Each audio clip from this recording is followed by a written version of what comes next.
안녕하세요. 백발마녀 조변이 돌아왔습니다. 여러분 저희 채널이 드디어 구독자가 3,000명이 넘었어요. 영상도요. 저 100개 올렸습니다. 그동안 격려하는 댓글 달아주신 분들 감사합니다. 도움이 많이 됐다. 위로가 많이 됐다. 이런 분들 많이 계셨고요. 여러분들의 이 격려 덕분에 제가 힘이 나서 계속 하고 있습니다. 여러분들 감사합니다.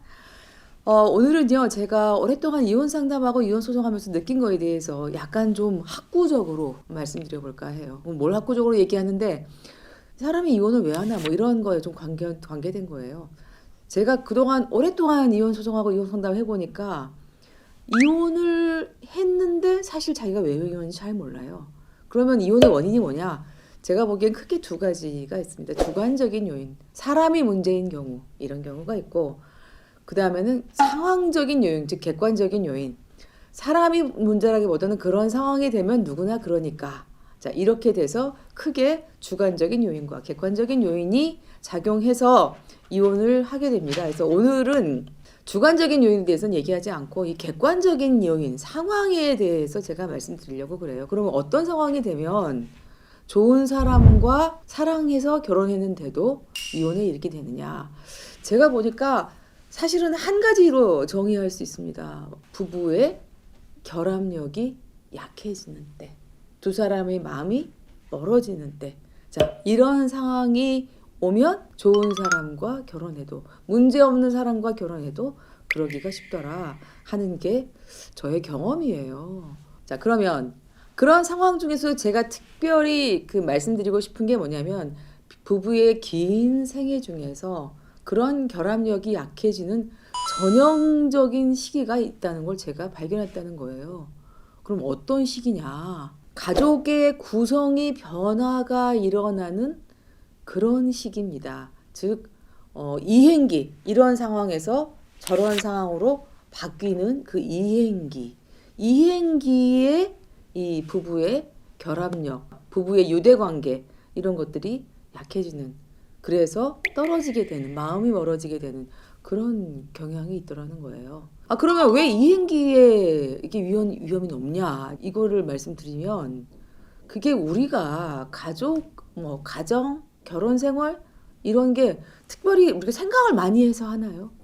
아니잖아요. 그냥 습관대로, 관성대로, 이제 관성이 아주 강하게 작용하는 관계가 바로 부부 관계입니다. 그리고 가족 관계고요. 어떤 변화가 딱 일어나면 관계도 변해야 되거든요. 그런데 이 변할 때 두 사람이 똑같이 변해주냐 하면은 그렇지 않다는 거예요.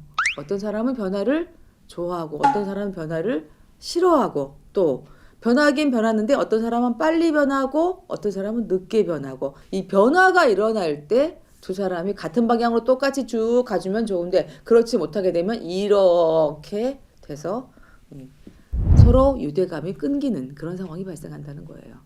그리고 또 한 가지 뭐가 있냐면, 이행기는 이 변화라고 제가 말씀드렸잖아요. 변화는 그 자체가 스트레스다. 그걸 이해하시면 돼요. 예전에 제가 스트레스에 관한 글을 읽었는데, 변화 자체가 사람한테 엄청난 스트레스를 준답니다. 그래서 그 글에 의하면 심지어는 휴가도 스트레스라는 거예요.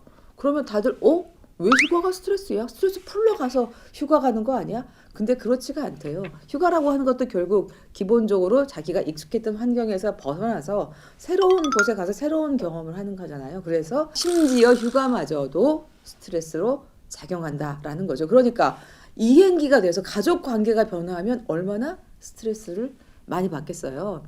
가장 대표적인 예가 바로 출산이죠. 아이가 태어나면 가족 관계가 완전히 변하고, 완전히 변하면서 엄청난 스트레스 상황에 놓이게 된다는 거예요. 그런데 여러분, 스트레스가 늘면 어떻게 돼요? 몸과 마음의 부담이 늘어나요. 그러면 한계에 이르니까 사람의 성격이 날카로워집니다. 이렇게 되면 사람이 편안할 때 보여주던 너그러움, 포용력, 이해력, 이게 사라지고요. 원래는 잘 안 보였던, 잘 감춰져 있었던 성격적인 결함이 나오게 됩니다. 자, 그러면 어떻게 될까요? 어이?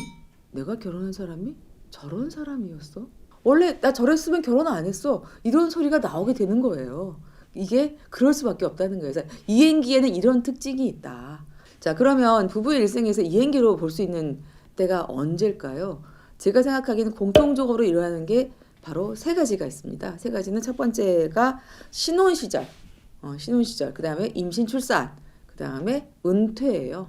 이 세 가지에 크게 가족 관계도 변하고 생활도 변하게 되는데 이럴 때 이혼할 가능성이 매우 높아진다. 그래서 다음 영상들에서는 이 세 가지 주제에 대해서 세 번에 걸쳐서 다루도록 하겠습니다. 오잉 세모식이나 이게 되게 중요한 문제예요. 그래서 저는 이 영상을요, 결혼을 준비하시거나 신혼에 있는 분들 아니면 결혼 정년기에 자녀를 둔 분들이 좀 잘 봐주셨으면 좋겠어요. 우리가 가려고 하는 이 결혼이라고 하는 긴 과정에는 이런 위험이 도사리고 있다.